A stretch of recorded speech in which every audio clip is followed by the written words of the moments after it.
আমরা আশাবাদী এবং আমি অপারেশনের টোটাল অপারেটিভ প্রসিডিওরের মধ্যে আমাকে অ্যানেস্থেশিয়া যিনি পাচ্ছেন উনি বারবার আমাকে অ্যাসিওর করছেন যে ওনার নিজস্ব যে ইফোর্ট মানুষের যে শ্বাস প্রশ্বাসের ইফোর্ট যেটা ওটা ওনার ছিল, কিন্তু উনি প্রথমে একবার শকে চলে গেছিলেন। আমাদের পার অপারেটিভ উনি একবার শকে চলে গেছেন। এখন আমরা যখন ওনাকে অ্যাম্বুলেন্সে শিফট করবো এই সময় ওনার নাজোফ্যারিঞ্জিয়াল ব্লিডিং, নাক এবং গলা দিয়ে ব্লিডিং শুরু হয়েছে।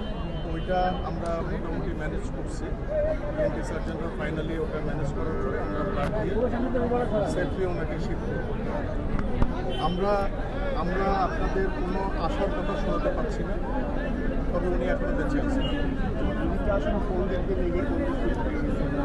বাম দিকে কানের উপর দিয়ে ঠিক গুলিটা ঢুকছে, বাম দিকে বের হয়ে গেছে।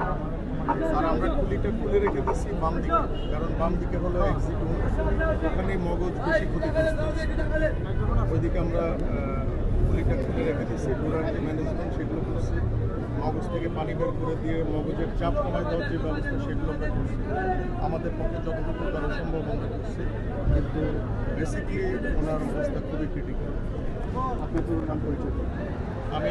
আমি ডাক্তার জাহিদ রেহান, আমি এখানে নিউরোসার্জারি ডিপার্টমেন্টের হেড। ভাই নাগরিকের জন্য